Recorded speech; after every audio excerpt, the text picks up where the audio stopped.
Okay, so hello and welcome to all. Really appreciate you folks being here. I think it'll be a really interesting presentation. Um, yeah, my name is Rich Ailes and I'm a member of the Concord Quarter Working Group on Aging Concerns. I'm joined this evening by Lynn Pearsall, another member of our group who will be taking questions in the chat. And also Pam Turkio will be here presenting at the end. She'll be doing a presentation on human composting. Just a little background about our group, the Working Group on Aging Concerns. We've been together as an official group of the quarter since 2017. We've produced a number of presentations on various topics around aging, including aging in place, downsizing, and hospice are some examples. Tonight's program is part 2 of a presentation on what choices we all have to deal with our bodies after death. Part 1 will occur next week, April 2nd, at this time over Zoom, where we'll cover traditional burial, cremation, and green burials. And you can go to our website, www.concordquarter.org, to register for that Zoom link.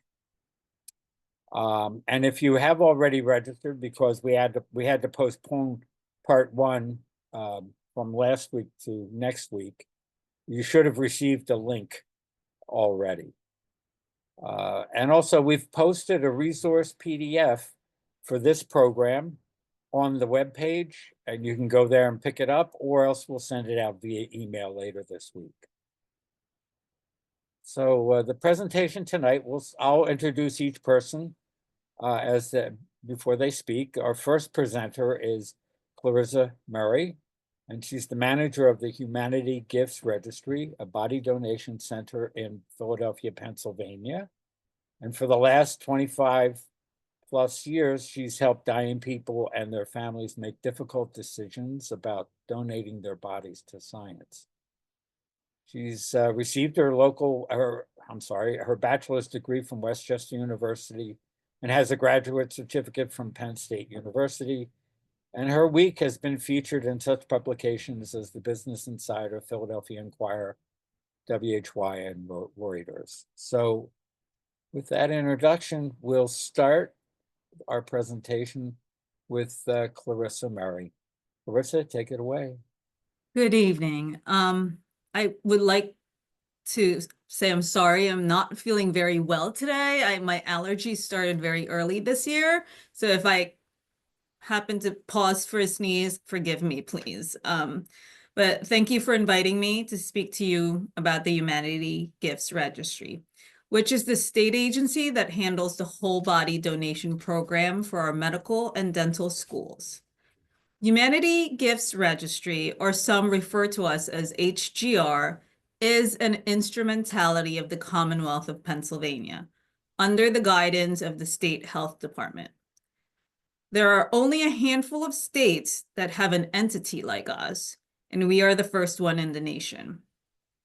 To really understand why HGR exists, we need to look back to how our agency came to be. Before the first Anatomical Act was passed in 1883 in the Commonwealth of Pennsylvania, there were no legal ways of attaining cadavers for medical schools here in America. Most doctors traveled to Europe just for the proper introduction to dissection.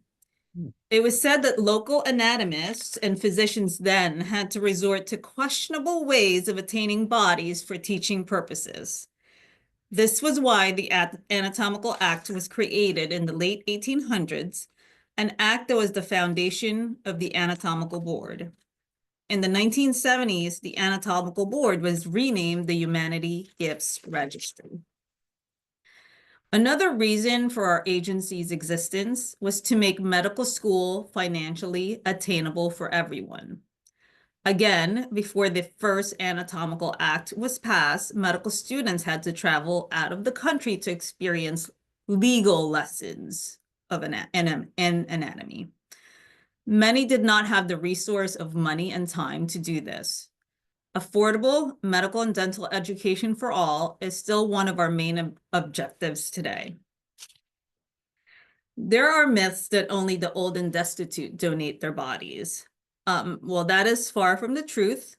For my 25 years here, I've had donors as young as 18 and as old as 109. And my 109 I had 2 weeks ago.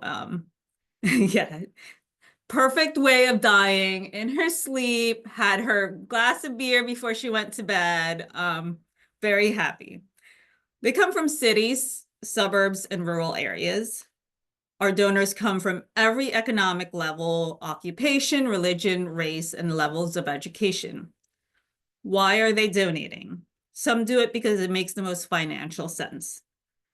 Some do it because it's their family tradition. I think there is an article in Lancaster online that talks about the donors of her parents were donors because her grandparents were donors. I have met and talked to a lot of people that have followed grandma's decision of doing it. Some do it to continue teaching because they were teachers and teaching was always innately in them. Some do it because of altruism and they just want to keep on giving even after death. Some do it to give back because their lives were prolonged by a new technique or procedure, or because their pain was alleviated by new medicine or a caring physician. The reasons can vary, but the intent of altruism is there. It is, in my eyes, the most selfless and noble gift to the future of humanity. How does donating your body really help? Well, one donor can help tens to hundreds of thousands of people. And this is the math. So for our purposes, one donor teaches, and I like to use the term teach because that's what basically they're doing. They teach 4 to 6 students. Those students become doctors. On average, a physician sees about 25,000 to 40,000 patients in their lifetime. So that one donor can help hundreds of thousands of lives. And that's a great legacy to have. What makes HER unique? So for the last 25 years, I have to field this question because there are different other non-transplant donation programs in the state. But we are the only organization that is part of the Commonwealth of Pennsylvania. So we have to adhere to specific laws and guidelines of the Anatomical Act. We are part of the state health department and work closely with them. By law, our donors' bodies must remain in Pennsylvania and only service the community, our community. By law, no tissues are sold to researchers or commercial firms. By law, the Humanity Gifts Registry is a nonprofit agency, and the Auditor General of Pennsylvania examines our records every 2 years to make sure of that. We're actually under audit. We're always under audit. What separates us from other non-transplant donor program is that we are the only organization with legislative authority to receive bodies for education and research for all of our in-state medical and dental schools. These schools are Drexel University. Duquesne University just got accredited for their medical school, so Duquesne is their new school. Jefferson Medical College, Lake Erie College of Osteopathic Medicine, Penn State College of Medicine at Hershey, Philadelphia College of Osteopathic Medicine, Temple University, the Geisinger Commonwealth Medical College in Scranton, the University of Pennsylvania, and the University of Pittsburgh. I want to emphasize that not only does the Humanity Gifts Registry strive at all times to act with the highest ethical standards, but also our prestigious and world-renowned medical schools have their own high standards and policies to uphold. So how does one become a whole body donor with Humanity Gifts Registry? Well, it's quite simple. Simply just register. You can call our office and request to receive one of these packets that look like this, or go to our website, hgrpa.org. I think that's in your, it's on your website. you can download a donor form there. All you have to do is fill it out. This is what a donor form looks like. Or if you want it mailed, a lot of people like to have donor cards. So we have donor cards like this. They're the same, the donor form and donor cards. As soon as you sign it with 2 witnesses, voila, it's a legal document. You are registered. Also, copies are legally acceptable, so make lots of copies. I tell people take a phone picture of it because we can legally accept that if somehow it's lost or there's a giant fire or natural incident that gets rid of all of our records. Please take note that the donor card and form states if medically acceptable. In some situations, we do decline the donation, especially if they pose risk to our medical students. So we don't accept anyone with anything contagious like MRSA or hepatitis or staph infections. One's clinically obese because they become physical risks to medical students.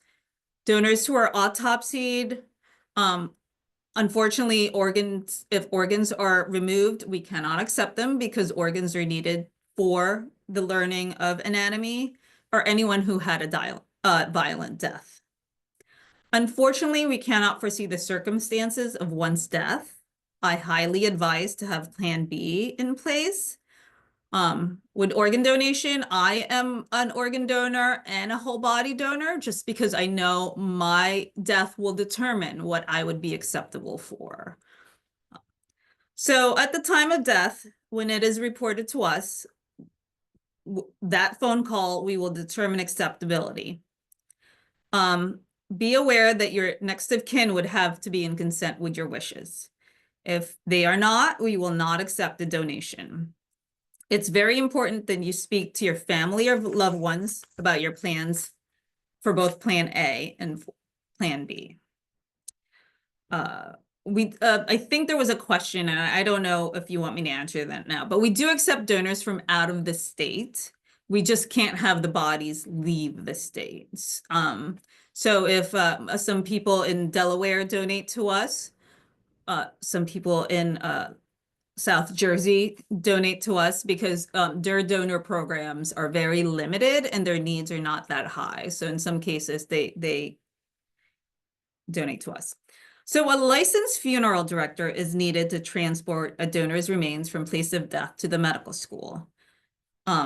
Mostly in this area and where we're talking from, they will come to the Philly medical schools because we have 5 within the 10-mile radius and the needs are really high. Unfortunately, most of the cost of transport is the responsibility of the estate and family. In most cases, that should be the most inexpensive choice. And the family does have a choice of what funeral director they would like to use. We do donate $100 towards that cost, but that responsibility is to the estate. Some people will ask, why do you need a funeral director? Well, they're the only ones licensed and properly insured to transport whole bodies after death in Pennsylvania to a place of disposition. They are trained to know how to file the paperwork specific to county and state and what red tape is involved. They are the only ones that can certify a death certificate for place of disposition. Another reason is for its security for our donors and our medical schools. We need to limit access to our morgue for those trained professionals who are properly insured. So they don't have lay people like me. I don't have a license. They would never let me into the medical schools. They are very secure. I know some are also asking, why is this going to cost us when we are donating? Well, there are several factors related to this, but the 2 main reasons are, first, we are not taxpayer funded. Although we are an instrumentality of the Commonwealth, Harrisburg does not give us any funds for our purpose. This is ingrained in the original law of 1883. Secondly, we need to keep the cost down for the medical schools because it eventually gets billed to the medical student. This goes back to our objective of making medical education accessible to all. So we determine the donor is acceptable. We determine the family members are in consent with the donation, and we have figured out what funeral director is chosen to handle the transport. The donor goes to the medical school. What happens? On average, studies take 2 years. Study of a human body is not rushed. It is something very intricate and very detail oriented, and it's not something that, just would take a couple of months. After the studies are completed, the remains are cremated. The family can either have the ashes returned to them, or we can bury the ashes at our cemetery. Most of the Philadelphia donors that we have who choose to have us bury the ashes, we bury them at Longview Cemetery in Rockledge, Pennsylvania. That's near Glenside. All costs for cremations and burial or return of ashes we cover. We also have an annual memorial service that the donors' loved ones are invited to attend. Nowadays, there are new apps, software, and VR for everything. During this pandemic we have found different ways to do things electronically or remotely. To be honest, there are dummies and videos to teach anatomy. If all you wanted to do was teach anatomy. According to one of our professors, Dr. Spudich from Jefferson, our donors teach so much more than simple anatomy. Donors teach about community, about coming together to accomplish a task, to fight the common foe of disease and death. Donors teach our students about truth, that science and diseases are not black and white, but gray and messy and variable and beautiful and hard to find, harder still to understand, but so rewarding once you do. Donors teach our students about intimacy, that the provider-patient relationship is an intimate one that should be nurtured, respected, and revered. Our donors teach the students about true selflessness. These gifts of their bodies freely given ask nothing back except that they learn everything they can from them to improve the lives of future generation. So no, there is no computer program, YouTube video, app, 3D printed model, all of that able to address all these things and demonstrate the complexity of the human body firsthand. More than ever, since the COVID pandemic, we appreciate the hard work of the healthcare providers and scientists in our society. Our donors have always played an important role in the advancement in medicine and in quality medical care, and they always will. All of us today our doctors have learned from past donors, so we are recipients from their altruism. Thank you. That's it.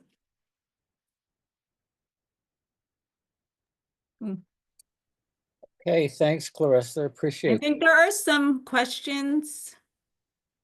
Sure. We were going to ask them at the end. Is that okay? And go on to the next presentation.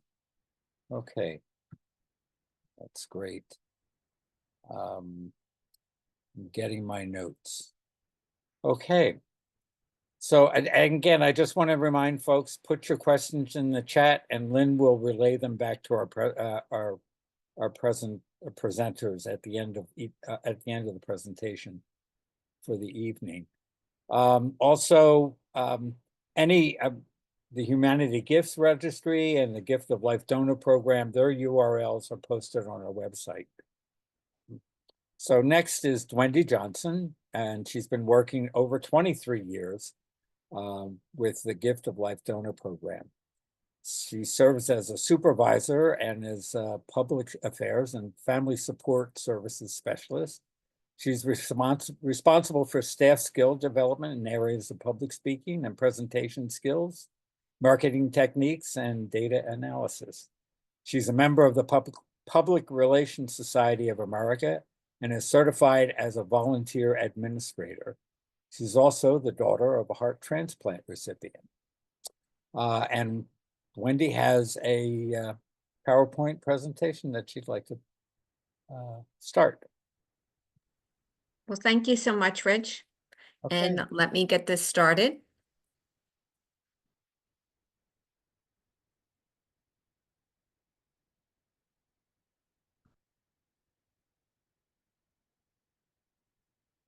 Can everybody see the PowerPoint? Yep, good. Oh, great. So I must say that thank you very much. It's an honor and pleasure to speak. I enjoy speaking to everyone and talking to them about the importance of helping to save lives. And with this particular group, this is really good that you learn about this, because I think we're all, and most recently I just got my taxes done, and my CPA just said to me, do you have your will? Do you have your living will? You need to really do that like right now. Get off the phone with me and do that. So I thought that was pretty interesting. And as we start looking at these things, opportunities that we have to leave a legacy, this is something that we all need to think about. And yes, it could be something that we're all not used to talking about, but if we're educated about it and share our decisions about whatever avenue we explore at the end of our life, and to share that with our family, things go much smoother in regards to leaving the legacy. So like my slide says here, we all have a way to make a difference. And so one of the things that I want to share with you is the opportunity that you have to become an organ and/or tissue donor.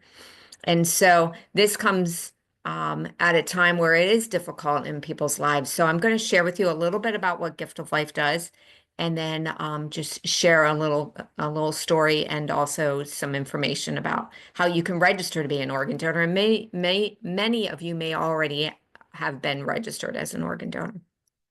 We do work very closely with Carissa's and her team as well. If the opportunity for a donation is not possible. And so we too share information throughout our community about that as well. And I thank you very much. So I fearlessly wrote notes and things because we do get questions about your registry as well. So that's really great to hear all that information. So just to kind of share with you, and just speaking a little bit earlier on where people were located, I think many of you are located within our region.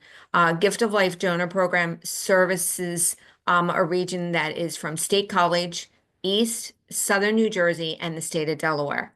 So we actually cover 11 million in population, and we cover 126 acute care hospitals. What's very unique and interesting about our territory is that we have 12 transplant centers in our region that encompasses 35 programs, which is truly amazing. We're our area is very wealth in knowledge, particularly all around the medical field. One of the things I do want to share with you that last year in 2024, 664 organ donors occurred. That meant that someone has passed away and they met the criteria to be able to give their gift of life through organ donation and help save lives. And it resulted in over 1,600 people's lives that were saved. What's very unique and interesting is that we recovered more kidneys than anywhere else in the world. Last year, 947. So just really understanding how that we can help save a life through organ and tissue donation.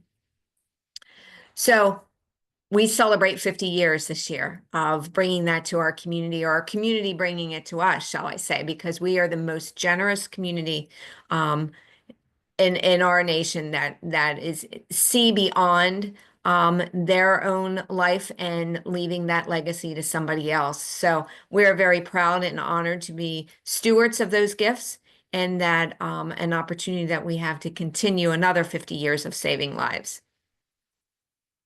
So just to kind of share a little bit about Gift of Life. Gift of Life is an organ procurement organization, or sometimes we're referred to as an OPO. And there's actually 55 of us across the United States. We're a nonprofit. We're federally designated. We're actually the liaisons between transplant centers and acute care hospitals.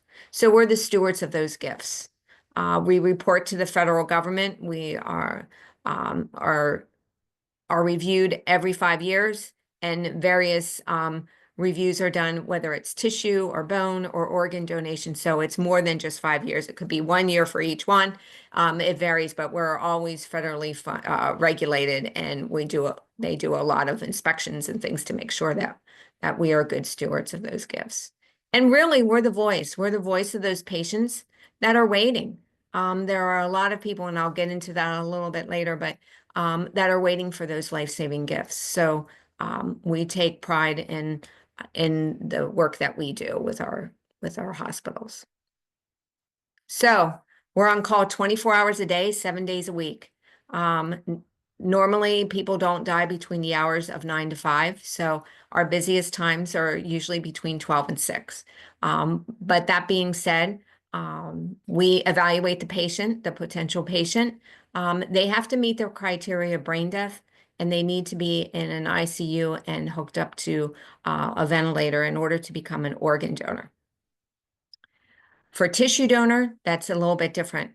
Tissue donation, oftentimes I'll say, for an example, if someone is pronounced dead at the scene of an accident, they could not be an organ donor because oxygen and blood flow is stopped. However, they could be a tissue donor, and they could help enhance people's lives, and I'll share a little bit more with that. Gift of Life also provides very comprehensive bereavement, aftercare, and counseling for our donor families.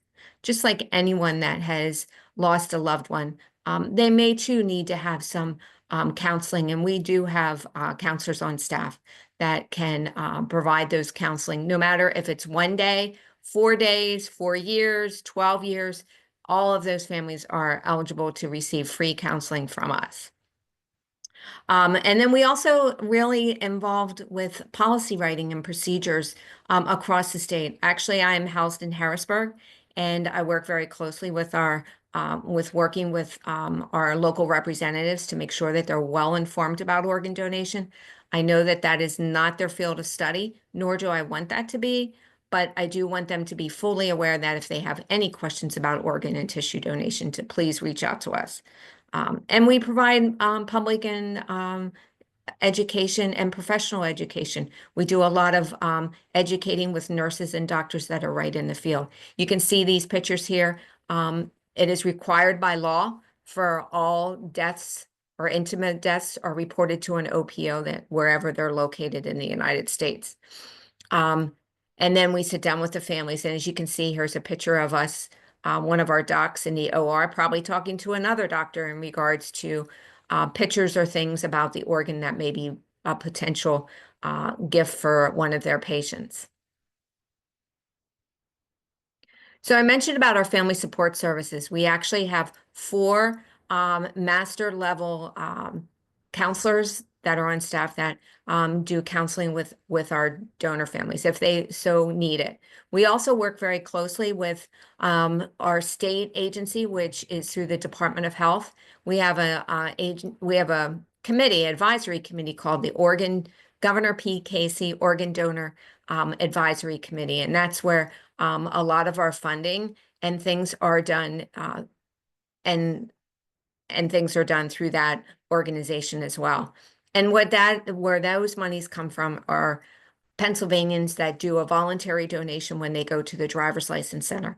Oftentimes, and many people may think, oh, I paid to have my organ donor on my license.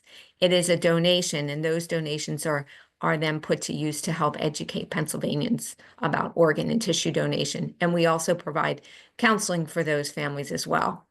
But with our family support services, we also keep very close contact with our donor families. We provide a letter update with the families to tell them what organs and tissues that were able to be donated. We follow up with some counseling and follow up 6 months and then also a year.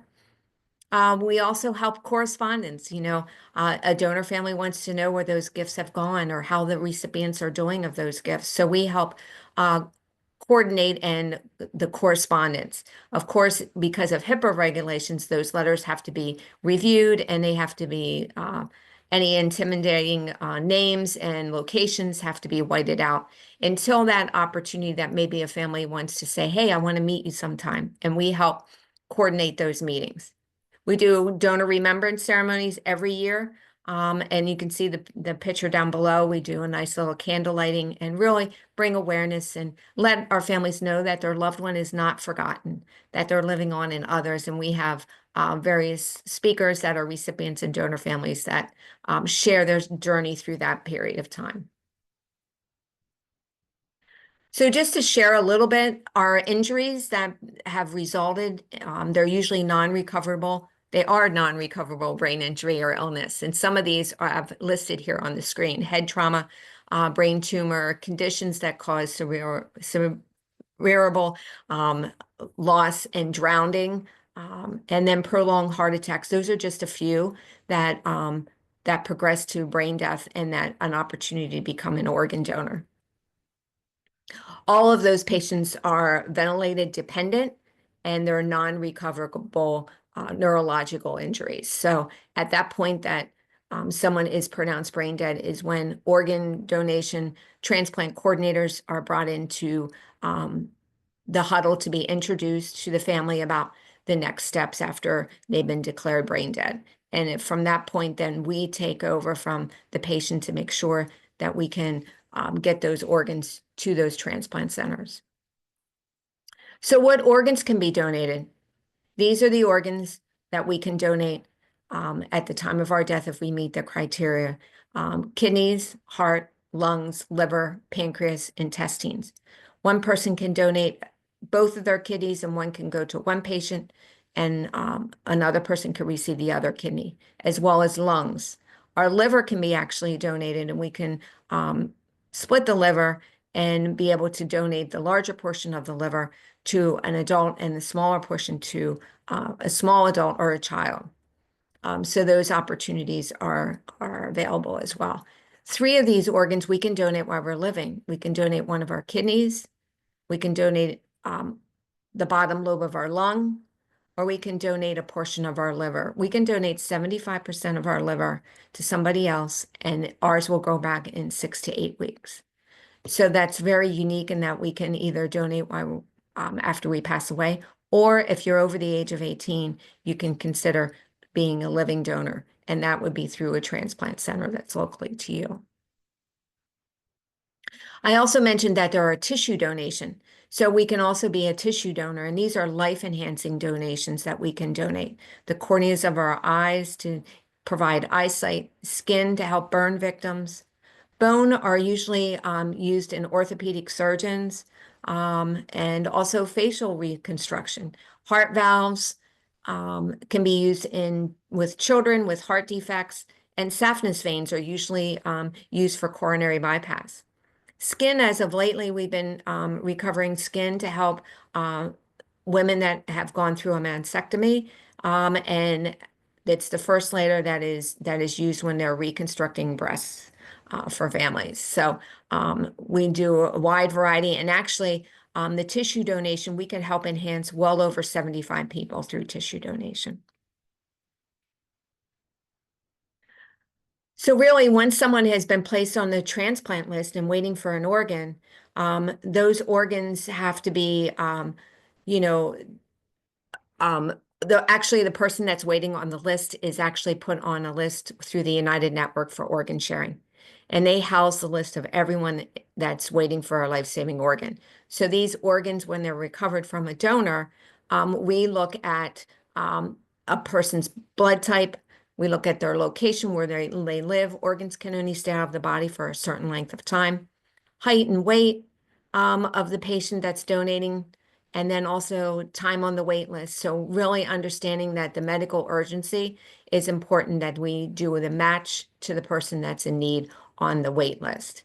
The list is not based on age or race or even gender or religion or even financial status, keeping in mind that we want to get those organs to those patients that are in need. So here's something that we look at. We know that over 104,000 people that are waiting for a life-saving organ today in the United States. And if we bring it closer to home, as you can see on our screen, our coverage area just alone, we're looking at 4,500 people. And about 10% of them are children under the age of 18. So it's really important that we bring awareness about the need for organ donation. And we can get those organs to those patients that are in need. So really, in reality, the next 24 hours, just think of this, 17 patients on that list will die waiting for a transplant. And by this time tomorrow, we're looking at over 100 patients will have been added to the wait list. But the interesting thing is only 1 to 2% of all patients that meet the profile of brain death can actually potentially be an organ donor. So it's a very small window of opportunity that we have to help save a life and be an organ donor. So, of course, this is something that we combat every day in the myths and misconceptions surrounding organ donation. When we educate the public about the need for organ donation, many of the questions that we get come from one of these TV shows, or they may see something on news or anything like that. So I just always say is just be thoughtful and just think about these shows are trying to get you to watch the show. We're doing close work with Hollywood to make sure that when they are doing scripts for shows or movies, that they bring us into the mix right away and to share that information about organ donation. And I also encourage everyone to reach out to their local OPO, organ procurement organization, if you have any questions about these. Some of the most common myths when we're out into the public is if I see I'm a donor at the hospital, they won't try to save me. Oftentimes that's usually our number one myth. And just keeping in mind that the hospitals are doing everything possible to save your life. And once that you have met the criteria is when organ donation is actually, and our staff is actually brought into the mix and talking with the family about that opportunity. The other thing is I don't think my religion supports organ donation. Actually, most religions in the United States have it somewhere in their bylaws. They consider it a final act of love, generosity, and kindness. So I suggest that if you want to, you can research that with your house of worship and see what their thoughts are. And then if I have a medical condition, so I can't be an organ donor, I always tell everyone if that is something that you're interested in doing, at the time of your death, we'll determine whether or not, depending on the injury or the disease that you have, will determine whether or not organs can be donated. So they'll make that decision at that time. So I mentioned earlier that we can actually place the designation on our driver's license. In each of these 3 states, I watch very closely the number of people that have registered. In Pennsylvania and New Jersey and Delaware, we can place that designation on our license, and it's symbolized by the heart shape and also organ donors written on their license. So if some people have suggested that they didn't want to have it on their license, and that's perfectly fine. You can go onto each one of their websites and you can register as an organ donor without having it on their license. Also, an opportunity that we all have nowadays, if we have a smartphone, we have a health app on our smartphone, and we can actually register to become an organ donor there as well. And that's the National Registry. And as you can see here, the different percentages, we know that Pennsylvania, we're looking at almost 50%, not too far, are registered as an organ donor. As you can see in New Jersey, about 40%, and then 48% in Delaware. So we're really trying to get the word out about the need for organ donation and having education in driver's education in high schools, and making sure that they're fully aware about that question that will be asked at their local driver's license center before they get there. So I mentioned that there are 2 ways to register. Of course, with your driver's license. If you're under the age of 18, they must have parents' consent or a guardian to sign off in order to get that designation on their license. And then the most important thing, and I should have this at the top, is tell your family of your decision. Too often we sit down with families and let them know that their loved one actually has it on their license, and their family members don't even know that. So I encourage anyone that you're sitting down at the dinner table or you're with your family at, Thanksgiving, have that discussion with them and let them know ahead of time that if anything would happen.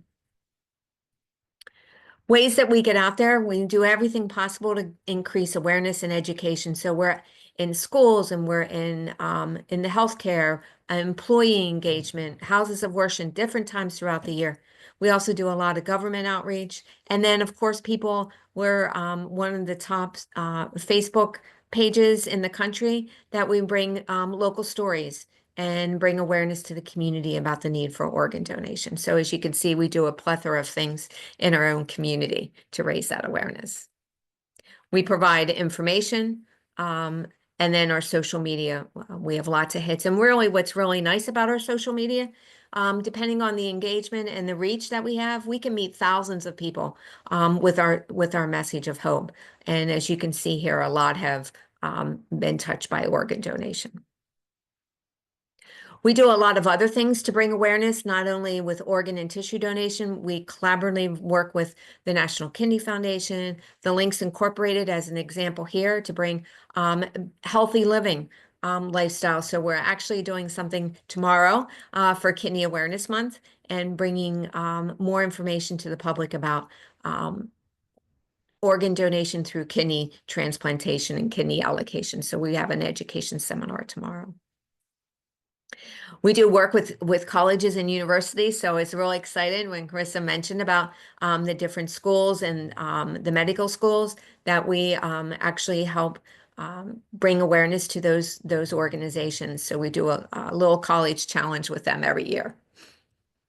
And then we also host, if anyone's in Philadelphia, we host a huge, huge donor dash. And this year will be at the Navy Yard, where we bring donor families and recipients together to walk and to raise awareness about the need for organ donation. It's a really fun event. If you're interested, please go to our website and sign up, or you can reach out to me, but it is really neat to see, about 20,000 people with us that day. I do want to make a quick mention, we have a few minutes, completing the circle of care. Our previous CEO, Howard Nathan, had a vision of bringing everything together and completing the circle of care. And one of his envisions was to make sure that families, our caregivers are being taken care of on their end, because oftentimes our family members are coming to an area that such as Philadelphia to get their transplant, but we also need to take care of our caregivers. So we have erected the Gift of Life Family House, which is Gift of Life Howie's House. It was renamed last year in honor of our retired CEO, Howard Nathan. And this is a place where families can come and stay while their loved ones are getting a transplant. And what's really nice about it is we serve 8 transplant centers in Philadelphia. So these families can stay here while their loved ones are, going through the pre and post transplant. And they don't have to worry about, it's a secure facility. What's really nice is I can show you right here, we have 32 guest rooms. And that each night, what's really special is at 6 o'clock, community organizations come in and cook a hot meal for all of the guests, keeping in mind that those people are going to the hospital during the day to be with their loved one, but when they come home or come back to our house, they have a nice, safe place to be. And that nice warm meal at the end of the day is very helpful. And we also have counselors on staff that help with them through their journey. They may need some help with payments and those type of things. So guiding them through that process. So it's a really neat organization. If your organization is interested, I offer this to you all. Maybe you want to come and cook a meal for our families. It's all on Gift of Life Howie's House website that you can look about that. And that's a home cooked hero program where they do come in and they cook a meal. It's very special opportunity for us. We also not only with caregivers, we have Caregivers Lifeline program that helps support caregivers outside our Philadelphia area.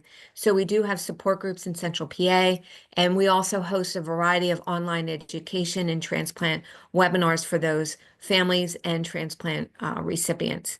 So it's really an opportunity to bring all of the people, no matter how far they out. We have trainings that we receive people from all over the world that partakes in those webinars. And all of those are available in our Gift of Life Howie's House. So I just leave you with this.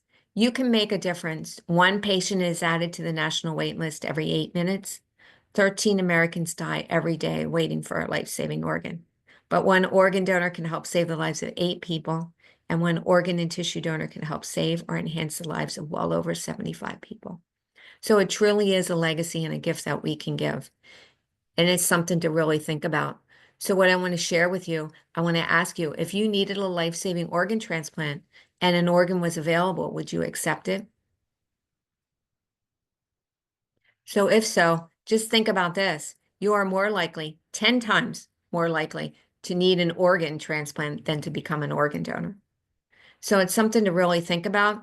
And if that is an opportunity, you can do it at your leisure online. You're never too old to be an organ donor. Our oldest donor was 94 years old, and he was able to donate his liver. Our youngest donor was 1 day old, and she was able to donate her heart valves to save another baby. So I always tell somebody, don't rule yourself out.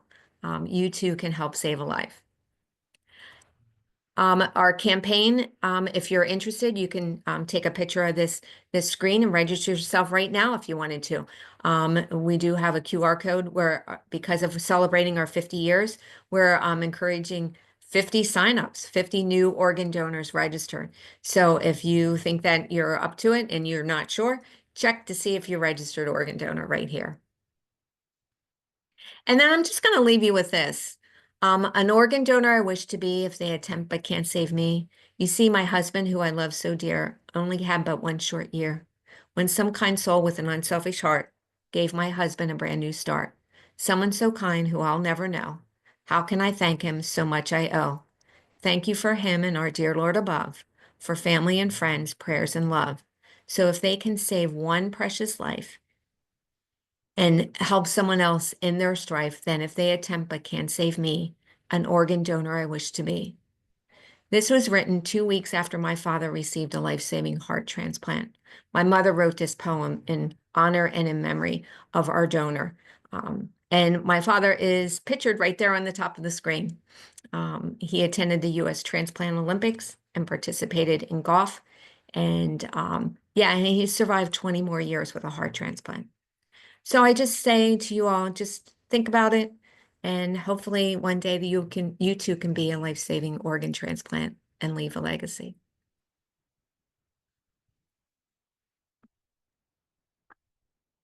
Okay. And I'm done. Thank you so much. Wendy, thank you so much for that presentation. That was Mhm. really good information. And I think I speak on behalf of all of us for Wendy and Clarissa. We deeply appreciate your organizations that you work for and the work that you folks are doing. So thank you. We'll move on to our next presenter now. One option that we hadn't thought about covering, but we decided at the last minute to do it, was human composting. And it's something that I think is fairly new. We have a presenter from our working group on aging concerns, Pam Turkio, who has done some research on human composting and is going to share that with us now. But she also is a resident of Delaware, which is a state that has I think recently legalized human composting. So Pam can speak to that. So Pam, go ahead, take it away. Okay, thank you. Yes, I'm a member of the Concord Quarter and the working group, but my meeting, Wilmington Friends meeting, is the only Delaware meeting in Concord Quarter. So how I got interested in this was probably on Delaware Online. I read an article about how it had passed both houses, a law had passed both houses of the legislature, and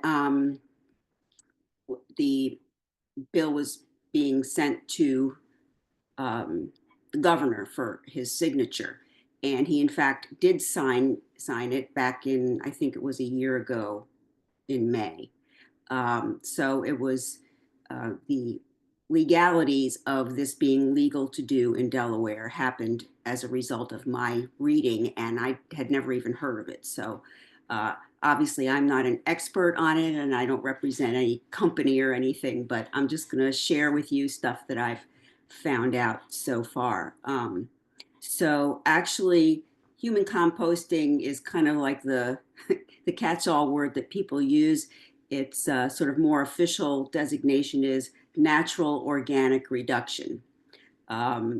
which is more of a mouthful. So people boil it down, I guess, to human composting, which sounds a little weird to a lot of people. So I thought, okay, let me investigate this. So it's also known as terramation. So it's another way to deal with your body once you've died, and it's a bit greener. It's one of the green options that, as opposed to traditional burial perhaps embalming your body, etc. So it's more environmentally friendly. And it was first legalized in 2019 in the state of Washington. And the following year was actually then put into effect in Washington. So it was followed by other states like Oregon, et cetera, on the West Coast. So all of the organizations or companies that, funeral homes, if you will, that offer it are currently way out there. So that's why we didn't invite somebody to come from a place to talk to you, because we really don't, it's not really available to us yet in this area, but I think it's getting more and more popular. So, so what do they do in this process? Well, the idea is to transform your body into soil. And so how is this done? My understanding is that if that's the route that you go, they will prepare the body once it's been transported to the location by washing it, and then they put it in a shroud that is biodegradable. And they have these steel vessels, stainless steel vessels that they put in. So they put you in there, put one's body in there, along with natural materials like wood chips and alfalfa straw, things like that. And then and you can have a little ceremony if family members are present at this. They call this the laying in, and you can have family members there, and they could even do things like probably put flowers or other natural materials in with you. And then they seal the container, and they apply some warmth to it. I don't know what temperature exactly. And then over a period of 4 to 6 weeks, generally speaking, your body breaks down. And it breaks down because of microbes. And we all have these in and on our bodies, and there are natural microbes also on the materials that they put in. And so once it's all sealed up, the microbes do what they do, and which is to say they work on the material just like composting organic things that you put in your garden or in your compost pile from vegetables and whatnot. So they do their work, and they transform all that's in the container into soil. And so once the soil has rested, and then they remove your body, the soil, they will first screen it so that they catch out any non-natural things, like if you've had a hip replacement or other things that are not natural. And they then will also take a sample so that of the soil and submit it to a lab where they test for bacteria like E. coli or what's the other one, salmonella, things like that, and also heavy metals like mercury, because they don't want people using the soil to put in gardens or things like that into the environment. So once the process is complete, then the soil can be returned to the family if they want it or want some of it. I'll say this, it actually produces a lot more soil than you think it would. It's about a cubic yard of soil.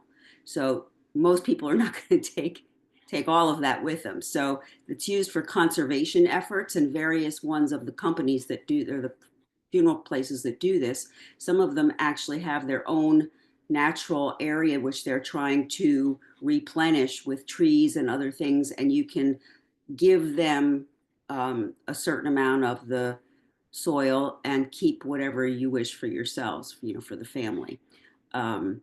So that's the basic way it works. Let me see if I've left anything out of that part of it. I don't think so. So a question is, the question that I had was, are all bodies candidates for the process? And the answer to that is not necessarily, just like for green burial or some other things that have already been mentioned in the other two presentations. You can't have a major communicable disease, okay? And you can't be embalmed, and you can't have had radiation treatments for about a month before dying. So there are different rules and regulations about that, depending probably on your state and local laws. So I sort of hinted at the environmental advantages to this. First of all, you get this nutrient enriched soil, which can then be used, and it doesn't take up any land, so you're not burying a body in a coffin in a cemetery. It reduces carbon dioxide emissions. It's estimated that over 400 pounds of carbon dioxide are released when a body gets cremated by fire. And also there are mercury emissions. So cremation, as we usually think of it, is not the most environmentally friendly process. And of course, there's no toxic chemicals like formaldehyde used because, you know, it's not being embalmed or anything. So those are some of those kind of benefits. So where is it legal? There are 12 states. As I said, Washington, Oregon, Nevada, Minnesota, Colorado, California, Arizona, out in the West. And in the East, so far, Delaware, Maine, Maryland, New York, and Vermont have legalized human composting. Then there are 14 states where legislation is pending. And I won't necessarily read all of those, but I will say that 1, 2, 3, 4, 5 of those are, or 6, 5 or 6 of those are on the East Coast. So mostly in New England.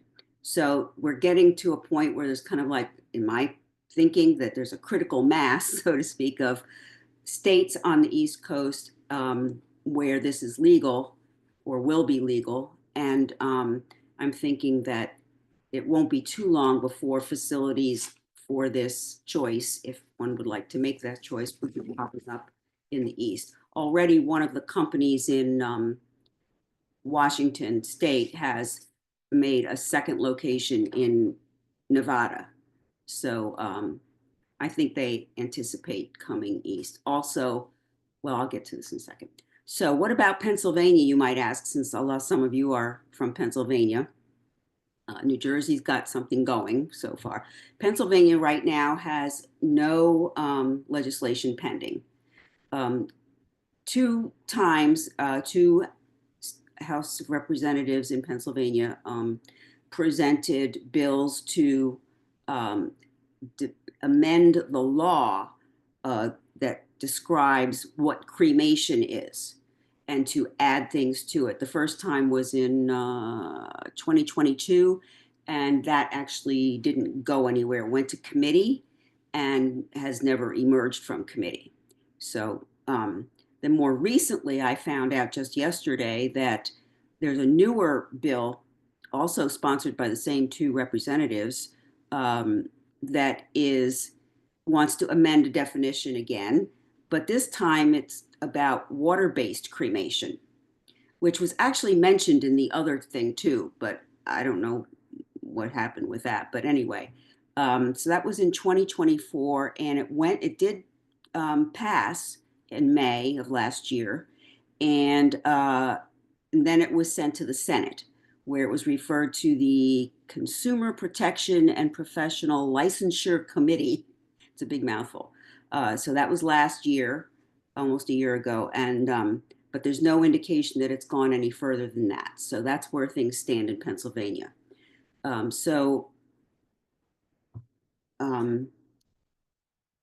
come back to this a little bit in a second. So people might be wondering what it costs. It's probably somewhat cheaper than a traditional burial with a coffin and all of that stuff. But it's, you know, it's not inexpensive, as no things are, as I have learned.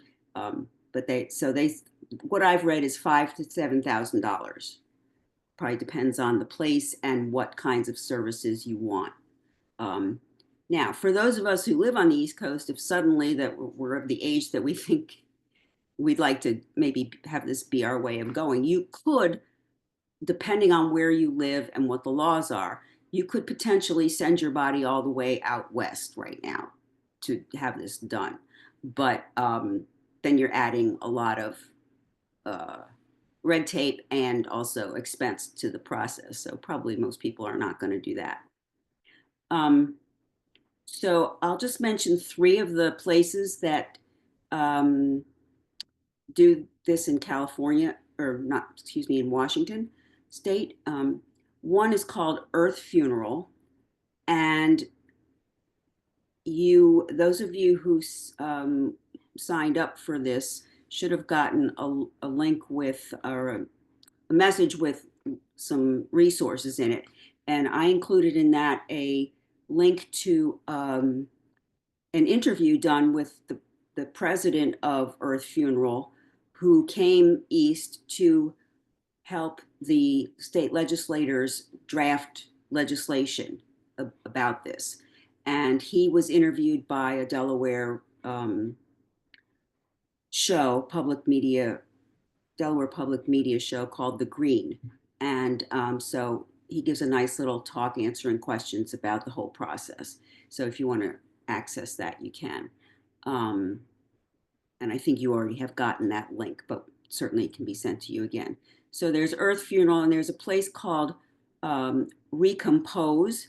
And the only reason I mention them in particular is that they have a template for writing to state legislators. If you are in support of natural organic reduction and you want to encourage your legislators to pursue this, whether or not you even would want it for yourself, they have a template for what to put in the letter. So you could go there. That's recompose.life, which I thought was interesting. I almost didn't catch that because the other ones are, .coms. And a third one was a place called Return Home, but there's many. Another good resource that talks a lot about the whole process is just go to WebMD and look at that website. So I think that pretty much covers what I thought you might be interested in knowing. I'm sure I probably can't answer any questions, but if anybody has one, I'd like to attempt to. Pam, thank you very much. Listen, I'm sure you're the research person here on this topic, so you probably know much more about it than we do. So that was great. So we have 3 options here for what we're going to do with our bodies after we die. Humanity Gifts Registry, the Gift of Life Donor Program, and human composting. So now we'll turn to questions that people have been asking in the chat throughout the program, and I'm hoping that Lynn can help us out here with some questions for our presenters. So I think the first question, and I think it would be for Clarissa or possibly Dwendy, is what happens first? Say somebody dies at home and they're going to donate they have their body donation set up. Do they have to be declared dead? What do they actually do? What do you do first? So legally, the person has to be pronounced deceased Right. by someone. So if that's not a hospice nurse, EMT or 911 has to be called. In the rural area, coroners would go out to pronounce the death, but there has to be a pronouncement of death.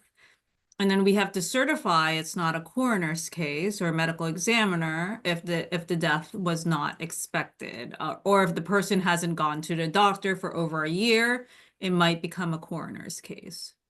Okay. Mhm. And then somebody calls Humanity Gift Registry if they know Yeah, I that's what- mean, people call us all the time before the pronouncing, even if a person's in hospice, and then we would talk them through it, just Yeah. specifically say, you need to call your hospice nurse or local authorities for pronouncing of the death. And then you know, we give them all the instructions on Yeah, how to go. okay. So but for organ donation, the person has to be in a hospital and the patient has to meet a certain criteria. And once they meet that criteria, the nurse will then call Gift of Life Donor Program and refer that patient to us. Got it. Mhm. I know I'm not going to ask all these in order. There was a question about whether if you are an organ donor, like if we have it on our driver's license that we're an organ donor, then we can't do a body donation. Correct. Yeah, but what we do though with organ donation, if someone we do a lot of work with research firms. So we have a lot of studies out there. So if someone say passes away and there's a disease in their family and they want to donate, you know, the whole eyeball to some sort of disease, we can set them up for research for donation. So once someone has been determined they want to be a whole body donor, then Carissa and her team will then take over from that point. Okay. Well, we always say it's a joke. Our donors are the rejected of Gift of Life, you know, because Gift of Life is important. You are saving lives now, and we are saving lives later of people who have yet to be born sometimes. So the urgency is for organ donation before whole body donation. Okay. And what are, I think it was covered a little bit, but what are the options for folks in other states for body donation? Like, I know you said there are people who donate from, you know, they live in New Jersey, but they donate to Humanity Gifts Registry. So it's different. It's really, you know, 50 states, 50 rules, 50 laws, 50 Okay. egos. I don't know. But so in most cases, it's the closest medical school to you. Maryland has an anatomical board that's state funded, so they're very different than us. But most cases you have to contact the closest medical school. Yeah. Okay. And I know Dwendy talked a little bit about myths around organ donation. Are there myths around body donation that you've encountered? You're muted. My husband is asking me where I'm at. I'm still Okay. here. So the myth is that it's only for unclaimed bodies, that only people who are not wanted are whole body donations. It's far from the truth. It's usually you know, it's they're donated. They're either registered with us or consented donation. So that's, or only the poor does this. And it's not true. Yeah. Well, and I'll just chime in. Both my parents and my grandmother donated their bodies, and that's my plan too. So But you're one of the people who have done this because Yeah. it's a tradition. yeah, it made a lot of sense for them. So, and I also can share, I went to one of the memorial services and it was Oh, very good. moving. So, Mhm. and this is another question for you, Clarissa. Does the body have to be cremated once they're done with dissecting it? Yes, just because it went through extensive studies, I don't think we don't want the chance of any family members to see the trauma, you know, it might be traumatic. If so cremation is and human compost cannot be done because they are embalmed. They're embalmed differently than cosmetic embalming. It is a different formula. It is a different method, but they are embalmed. You know, obviously, if we're doing the studies for 2 years, our bodies automatically want to just start decom. So we have to be able to preserve them for 2 years. And so cremation right now is our only option afterwards. Okay. And is there a maximum capacity for cadaver donations? I mean, how critical is the need? Do you ever get too many? I guess. So in 'Cause- Philly, no. In this area where we're at, the needs are never met, our quotas are never met. Some schools have to sometimes have more students per body if they're not met. And some researchers cannot do what they need to do and have to go through other avenues of doing their research or other places. There are some isolated areas that meet their needs, like Delaware does or New Jersey, because they're so isolated. Like Hershey gets a lot of donors. There's only one medical school there. Scranton, there's only one medical school within 5 counties in that area. But in our area, the needs are never met. Okay. This would be for Pam, what are the advantages of human composting versus green burial? If you wanted to speak a little to that. Well, actually, human composting is considered one of the ways you can have a green burial. It's so the the way I look at it is that if you want the body, because the same process will take place actually once you put the body in a shroud and that's biodegradable, and my understanding anyway about a green burial is and it's put in the ground. Sometimes it can be put in a biodegradable container, but nevertheless, it's going to decompose in the same way that it will in human composting, except that it's happening in the ground over probably a much longer period of time. But eventually, everything will become soil, I suppose, is how you could look at it. So I think it's just two similar ideas. One involves seeing the body being put into the ground and, and et cetera. And the other one is the body is in a container and then the process is speeded up by what a process is. So I don't really know that you can say one is has more advantages than the other. I'm not really sure about that. If there are things that I wouldn't know about at this point. So Yeah.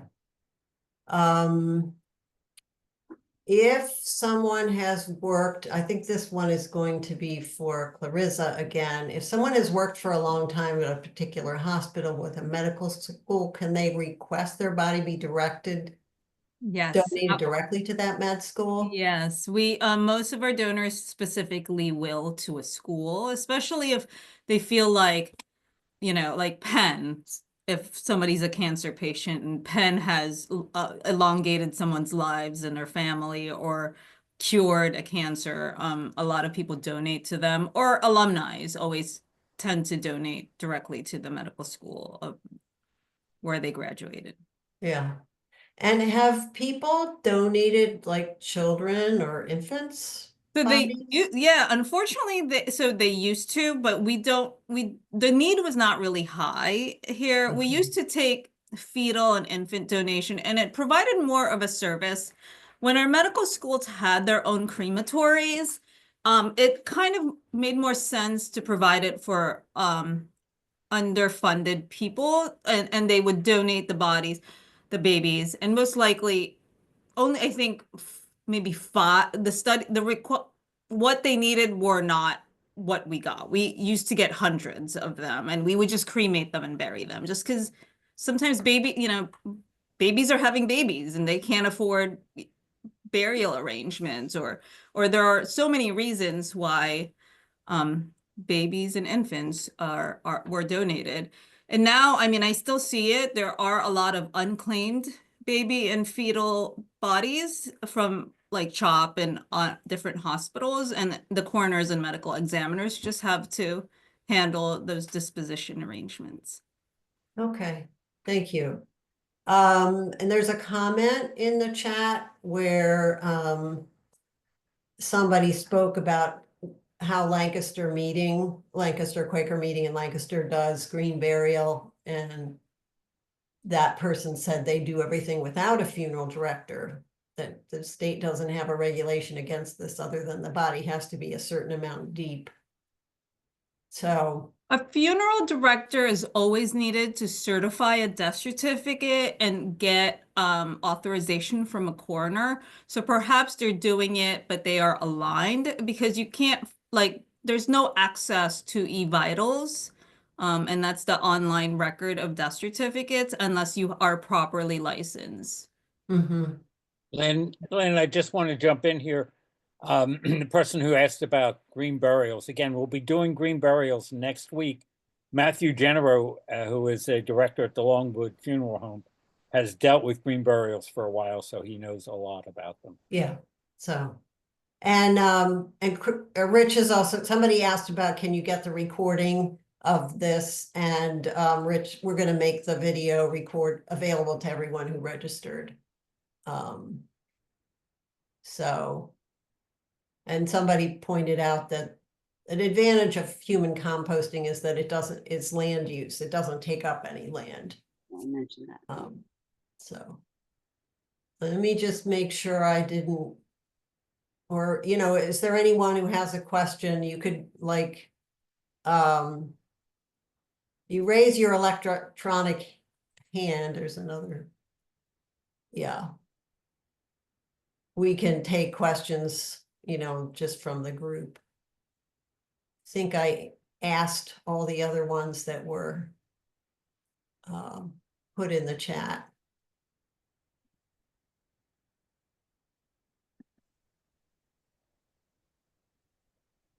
Okay. I wanted to mention something. I tried to raise my hand, but it put all the best of your hands up. I don't know if you saw that or not. I got the wrong thing. And getting back to the green burial, I know we're going to talk about that next week, but just to clarify that about whether you can do it yourself without a funeral director. When I talked to the person that is in charge of the green burial at the old Kennett meeting, the person told me that they usually have a funeral home, but you can do it yourself without a funeral home. You certainly do have to have, you know, a death certificate. Somebody has to certify that the person has died. And, but he said they did have one family that did everything themselves. The funeral home would do it, you know, like they would wrap the body in the shroud and they would have the hole dug and everything, and whatever else you might want, like if you wanted to have a service or something there. But he said they did have one family that did everything themselves. So that can be done that way. Yeah. So are there any other questions? I put my screen on gallery view so I can see if anybody has a hand. Ron? Yeah, again, you know, Clarissa, so people say I register with you. I know about it. I guess I could tell my family about it.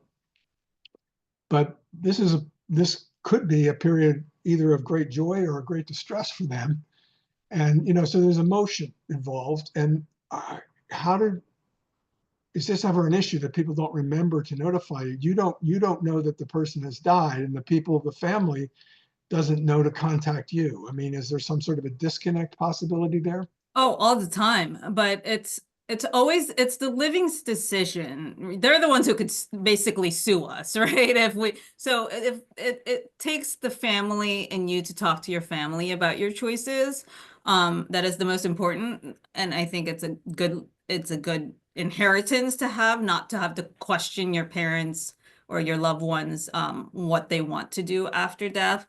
But I was just clearing out our old donor registration cards. You know, we have our files of deceased donors, and then we have files of alive, we think are alive. I'm clearing them out because I have donor cards from people born in 1888, 1898. Obviously, they're dead and their family never called us. So yes, there is always a disconnect. What's a good tip? A suggestion you would have is just make sure you talk to your family members so that they're all aware. Yeah, no, I deal with this daily. I deal with it privately with my my in-laws. My father-in-law is not doing well, but he refuses to make decisions. And I tell him, I was like, the greatest gift you would give your family. We don't care about the money. We don't care about, like, spend all your money. We don't care. We need peace of mind. Tell us what you want. He refuses. He thinks if we talk about it, it's gonna happen. So that, I think that is the most important. Is just, or some of our old donors before computers used to have all of their like their expensive watch, their wedding rings, and then this wish in a bag in the freezer. Because the EMT, the first thing the EMT does is go into your fridge and the freezer to see if there's any medications, and then they will find that. But yeah. Mm. So, Marna? Hi, thank you to the presenters, to Richard and Lynn. I'm actually from New York yearly meeting. And so this has been really interesting listening to everything and learning. And I'm a part of the ARCH program, ARCH, ARCH, which stands for Aging Resources Consultation and Help. And there's lots of good things on the yearly meetings website. And I'm specifically a member of Brooklyn Meeting, and we have this beautiful cemetery, Quaker Cemetery in Prospect Park, which was, the cemetery was there before Prospect Park, like it's been going on forever. And you can go to the New York Quarter and, request compostable, this, that, the other thing. So, but I'm always wanting to learn more. So thank you once again. Well, thank you for coming. This group, this working group on aging concerns, had a lot of help from ARCH way Oh, back. good.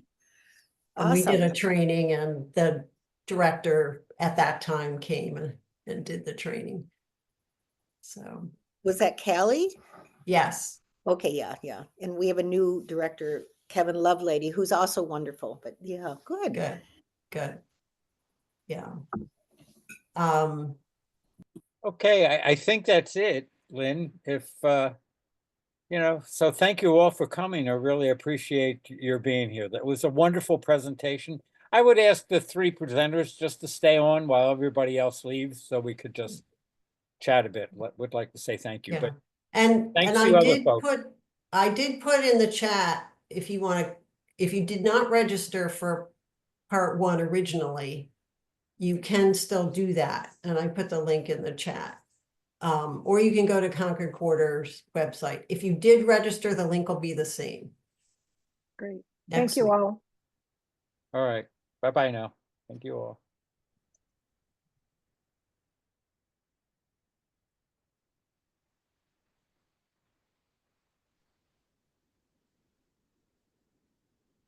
Okay, Clarissa and Dwendy. Yeah, Beth is part of our group, actually. She's hanging in there. She was part of the planning group, and of course Pam is on our working group. But I just wanted to say thank you to all three of you. It was really a wonderful presentation, an eye opener for me, and it's something that a lot of people don't think about. And it was a pleasure having you all. Okay. It takes a special person, and I don't know if it's something in our brain to think about what we could do after death.